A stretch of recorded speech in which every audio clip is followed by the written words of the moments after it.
So we now have a little time for some joint Q&A. It can be about Exodus, New Testament, anything that we've covered in the seminar, the little conference we've had.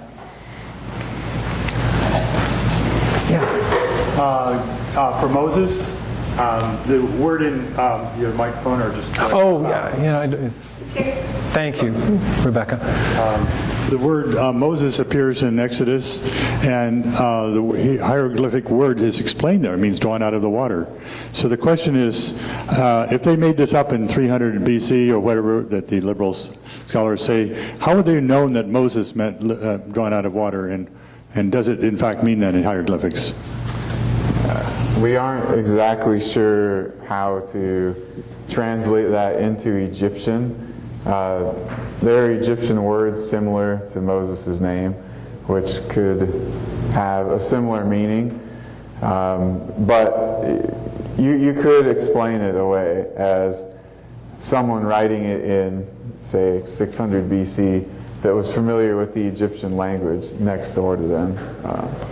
It's not a word that was specific to the time of the Exodus. So it's possible for someone to create that later. They would have had to go a lot of work. Yeah, they would have had to do a lot of work. Right here. So I'm just speculating here. Okay, the biblical account has Pharaoh's army following the Israelites into the Red Sea, and then the waters crash in. Metallurgy had been around for this time. You were using non-wood chariots and weapons and shields and so on. Has anybody ever tried looking at the bottom of the Red Sea to see if we can find any of these artifacts? People have looked at a lot of bodies of water. They were, though, mostly wooden chariots, wood with bronze or maybe iron, so they decay pretty quickly. We also don't know exactly where the crossing was. I mean, people have explored different branches of the Red Sea. It actually says Reed Sea in Hebrew, and there's an area, the Reed Lakes, that are referenced in Egyptian texts. This is in what was the eastern border of Egypt. If you took the branch, okay, the Red Sea now branches like this, okay, and the Sinai Peninsula is here. And the Gulf of Suez, if you kept following that up, there were these lakes between the Gulf of Suez and the Mediterranean Sea. But because of the Suez Canal, those have all been drained away. The ancient Egyptians actually had some canals in through there, so I think that would be a good place to look, but it'd be very difficult. You'd be digging in the dark, essentially, and then you'd have to dig quite deep to even get to the possible level of where that would have been. It's a needle in the haystack type of thing.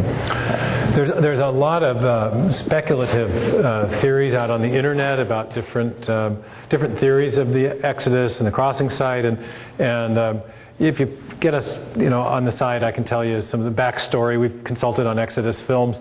One of the things I love about what Titus has presented here today is just how solid the evidence is. It's a very basic, straightforward case that keeps us out of having to speculate about a lot of stuff. I mean, we've heard there's stuff on the internet about chariot wheels at the bottom of the Red Sea, and there's all kinds of. Titus's case is great because I call it the A to B case. You've got evidence for the Israelites in Egypt prior to 1446 BC, the biblical date for the Exodus.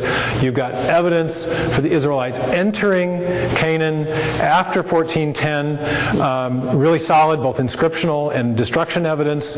And then you've even got evidence for them along the way. That Tashu Yahweh inscription that he showed is just so extraordinary that you actually have Egyptians talking about nomadic people who worship Yahweh who were in the land of Moab and Edom around 1400. I mean, it's just incredible. So once you say, look, they're in Egypt at point A, time 1, and they get to Canaan, point B at time 2, and they were slaves, it's a simple deduction that there was an Exodus. And then after that, we can speculate about crossing route and all of the rest. Yeah, it occurred to me that there might be a spot for more physical evidence. I think it's conceivable, but it's we're presenting the stuff that we can put a lot of weight down on at this point. Yes. Yeah, that's good. Ground penetrating radar and that type of technology might reach a point someday where we can find it before we dig it out and then go there.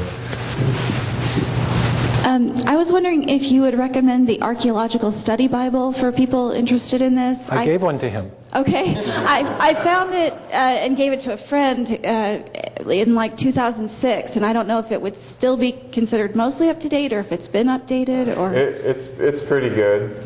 Yeah, I would recommend it. I wouldn't say that it's perfect, but it's very good, I think. Yeah, very useful resource. I don't know as much archaeology as Titus, and I'm learning tons from it. So for me, it's really good. You know, for him, it's some a bit old hat, but yeah. And it's great study notes. Yeah. So just going a little back from the Exodus, what do we know about Joseph? Because he was such a huge figure in the Bible. And I remember seeing something like on Discovery Channel that maybe they had found the tomb of Joseph. So anything there that ties into the Exodus? Do you remember that statue, the head of the statue that I showed? So that is tied to this tomb of Joseph idea. Some people have suggested it's the tomb of Joseph. It is a tomb of an Asiatic who was an official in Egypt somewhere near the time when Joseph lived. I think it's quite a bit earlier. It's someone like Joseph. We don't have an inscription that tells us the name of the person, so it's all guesswork at this point. The mushroom Egyptian hairstyle is distinctively Asiatic or Canaanite, so it's suggestive but not definitive. But nothing on the Egyptian side. We haven't yet found an inscription, or at least identified one, that's talking about Joseph. One of the problems is that you would expect to find his Egyptian name, and the way that it's rendered in Hebrew, in the Hebrew Bible, we're not exactly sure how that translates to Egyptian because of the different writing systems and languages. So there have been some guesses, but there's no agreement over what his name even was in Egyptian, so it's difficult to find. It's also a period in Egyptian history which is not as well documented at this point or known. But I think there's a very good chance that in the future we will find some kind of inscription reference to Joseph. I remember the day that Titus rushed into our office to tell me about this Tashasu Yahweh thing, and it's pretty neat. Yeah. So new stuff coming up all the time. Yeah. Well, go ahead, Rebecca, if you. I have sort of a more general question. So we've talked this weekend a lot about evidence that the Bible describes real historical events.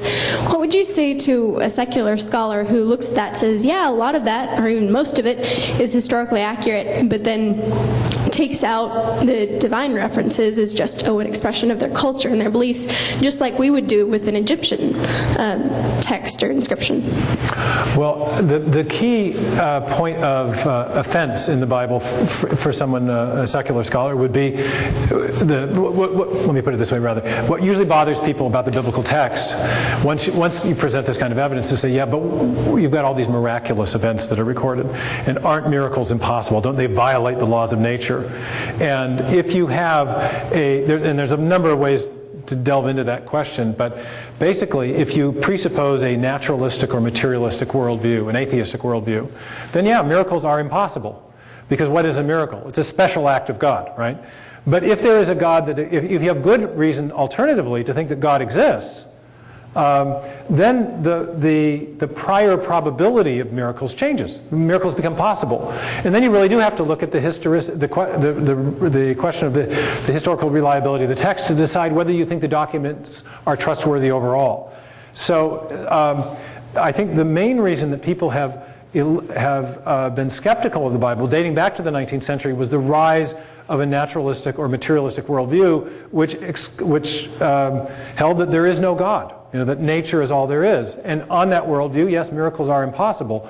Miracles are impossible if there is no God to act. But if there is a God to act, then they're entirely possible. And what we need to then assess is the reliability of the documents that record them. And so since I think, for many reasons, maybe we'll talk about them in Capstone, I think there are many good reasons to believe in the existence of God, then I look at the historical evidence with an open mind to say, well, is the evidence good or not for trusting the reliability of the documents overall? If you have good reason to trust it overall, you can trust it in the miraculous things as well as in the non-miraculous things. Notice in the account of Hezekiah that there's the archaeological record itself implicitly is affirming some at least very unusual, unexpected kind of event. You know, why would an empire on the verge of siege, on the verge of conquest, having conquered all the other cities in the country, suddenly withdraw? But we know that happened. So it does require some kind of explanation, and the biblical explanation to me seems quite credible in light of the overall pattern of evidence and in light of the Bible's own veracity and reliability as we're able to check it. So that's the way I'd address the question. So what makes biblical descriptions of miracles and divine involvement more reliable than Egyptian ones or other explanations? Sure. I don't really.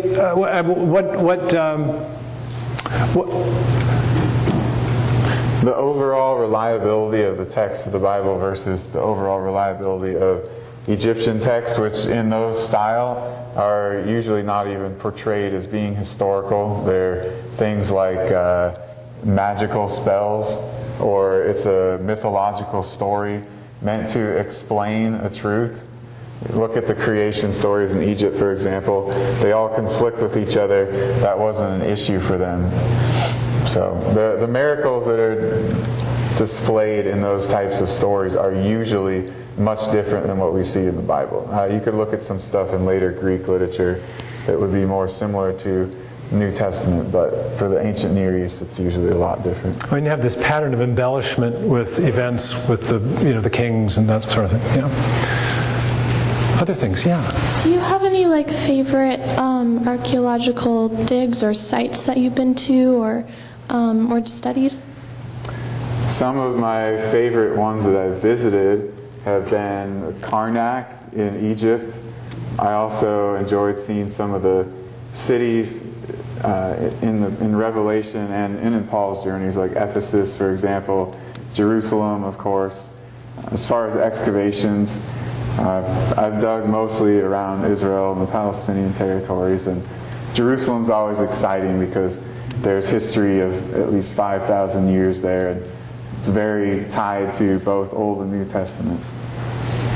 Titus has consulted on a number of films about biblical history, and one of one of the film companies that's worked with him also worked with us on this True You series.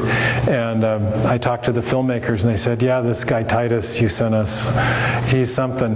He said, "We say his motto is safety third," and. He's slipped in and out of some pretty dangerous countries, sometimes in Muslim garb. He's let himself down into archaeological shafts. So I wanted to answer your question too. I haven't been to all the places that Titus has been, but my first trip to Jerusalem, we encountered these boule, which was kind of a new, cool thing. But when I'm walking in the Hebrew Museum, I don't know what's in there. I've never been there before. I walk around the corner, and there's this huge, not huge, but about yay big slab of stone. And it's an inscription. There's an inscription on it. And I start looking at it, and even I can read it. And I think I got a picture of it. Yeah. And it says, to the honorable gods, it's in Latin, but you can make it out. It says, to the honorable gods, Tiberium Pontius Pilatus, prefect of Judea. It's basically, it says, in English, it says, to the honorable gods, Tiberium, Pontius Pilate, prefect of Judea, had dedicated. It was a dedication to Tiberius Caesar on a slab of stone from Pontius Pilate. It had been discovered in the town of Caesarea Maritima on the coast. 1961, some Israeli construction workers are clearing an area to build a shopping center, and they turn over this big slab of rock. It's got Pontius Pilate's name on it, dedicating the emperor Tiberius, which we know from the Bible is the right time. And I just sat down and looked at it for about half an hour, because the guy who had that stone inscribed was the same guy who looked at Jesus Christ and said, are you, who are you? So what is truth? He said. So it's the sense of connection to events that some of these archaeological finds give you is quite extraordinary. In fact, with relation to the New Testament, we've developed a lecture looking at the 5 main figures in the trial narrative of Jesus. One is Pilate, one is Caiaphas, the Jewish high priest, one is Herod, the local vassal king, one is Peter, who betrays Jesus, and one is Jesus himself. And it turns out one of the extraordinary things is in the last 50 years, all 5 of those figures have been independently corroborated by inscriptional evidences, which are extremely rare in the archaeological record. And it's, again, we have no reason to expect this level of external corroboration. We don't actually need it. All those marks of historicity that Pete Williams was talking about are probably sufficient to cause us to repose trust in the document. But there is this incredible body of information, and so it's pretty cool. And so my first encounter with it was in the Hebrew Museum in Jerusalem. Yeah, Casey. Yeah, getting back to that question about sort of Egyptian miracles versus biblical miracles. Of course, in the Bible, the most important miracle is the resurrection. You have all these examples of people who claim to be eyewitnesses to the resurrection, so they were in a position to know whether it really happened. And then they went out and they died for their belief that it actually had happened, which is sort of compelling evidence that they really believed it was true, and since they were in a position to know whether it was true, that's a very compelling argument that it was true. So I don't know anything about Egyptian miracles, but is there anything like that in the Egyptian record of miracles where, I don't know, you have some extraordinary event and people who are willing to, not forced, but willing to go out and die for the claim that that miracle or that supernatural event was true. Is there anything like that that's comparable? I would say the closest parallel to people being martyred for their belief in Jesus and the resurrection would be voluntary human sacrifice in various cultures, which doesn't happen much. Usually it's involuntary. But they believe that, that something, what their sacrifice is going to benefit the culture somehow. But I can't think of anything widespread like that in any ancient culture. Don't kill your family, that kind of thing. Yeah. And of course, the difference there is that people are, in that case, like maybe a Marxist might have done in the heyday of the Soviet Union, they're dying for an abstract belief system. They're not sealing their testimony concerning an historical event in blood. For that reason, I think the most important witness to the resurrection is actually the Apostle James, because his martyrdom is recorded in an extra biblical source in Josephus. We know that he died; he was stoned about the year 61, and we also know he's one of the key witnesses to the resurrection. In fact, he was one of the brothers of Jesus who didn't initially believe he was a prophet or any big, he was, one of those brothers who said, who do you think you are, you big shot? And something changed his mind, and he became the leader in the Jerusalem church. And whatever that something was sufficient then to cause him to continue to attest to the resurrected Christ even in the face of death. So I think that ancient argument comes from Eusebius, and I think James is a really important witness because it allows us to tie it all together. Yeah. I've always been really curious about the biblical creation story and whether to think of those Adam and Eve as historical characters. And I've also been curious about the genealogies that appear in the Gospels that go back to Adam. And I'm just curious if there's, anything that makes those genealogies seem like they're historically accurate and based on people that we should be thinking of as historically real people. I'll take the first one, let Tay just take a stab at the second one. You may know I work on these issues with design and creation and that sort of thing and evolution. For a long time, one of the standard arguments for the idea of common descent between humans and chimpanzees was the idea that there's a 98% similarity in the DNA. If you look at a protein, for example, in our body for like hemoglobin for carrying oxygen in blood, and you look at the same protein in a chimp, you compare the gene sequences, about 98% similar. So went the argument. The best explanation for that is that humans and chimps had a common ancestor. Thus the idea of an historical Adam and Eve, an original breeding pair from which the whole of the human race came, is not credible. okay? Because we share ancestry much further back, is the evolutionary argument. One thing you may not know is that recently there's been some big discoveries in the field of genomics. And whereas before when the genes were compared, it turns out only about 2% of the genome was being compared when you compared chimps and humans. The other 98% was being excluded from the comparison, or 97% or whatever. Why? Because people just assumed that the rest of the genome, the DNA, that was not coding for building proteins didn't perform any function. Okay, it was so-called junk DNA. So the 98% comparison is the comparison of 2% of the genomes. So you compare the 2% that are coding for proteins, and you say, well, they're 98% similar. But what about the rest of it? Well, it turns out that the rest of the genome is really, really different. Okay, but people said, no big deal, it's junk. Well, it isn't junk. This is the big discovery in genomics. There's something called the ENCODE project that came out a couple years ago, and we're finding that the so-called junk DNA is importantly functional, and overall it's functioning much like an operating system in a computer, which is telling the coding regions, the data files, when to turn on, when to turn off. It's regulating the timing and expression of genes for building proteins. So when you compare the whole of the genome, you get a very different picture of the similarity. The operating systems are, in the term of art, they're species specific. They're really very disparate, very different. So if similarity points to common ancestry, what does gross disparity point to by the same logic? Very possibly separate ancestry. In which case, the idea of a separate origin for human beings is entirely credible scientifically, and that's the position I hold, I think, for many reasons. So I do think that there was an historical first male and female, Adam and Eve, and I don't really think there's a good scientific reason to reject that, though you will hear otherwise from a lot of people. As to the genealogies, I would say, if you look at the different genealogies in the Bible, and you look at the names they have in there, you see all these people who are historical people, and you work your way back to Adam and Seth. Why would those be included in there, is first I would ask. Why would they include those names in there if they weren't historical, and yet all these other people are being presented as historical?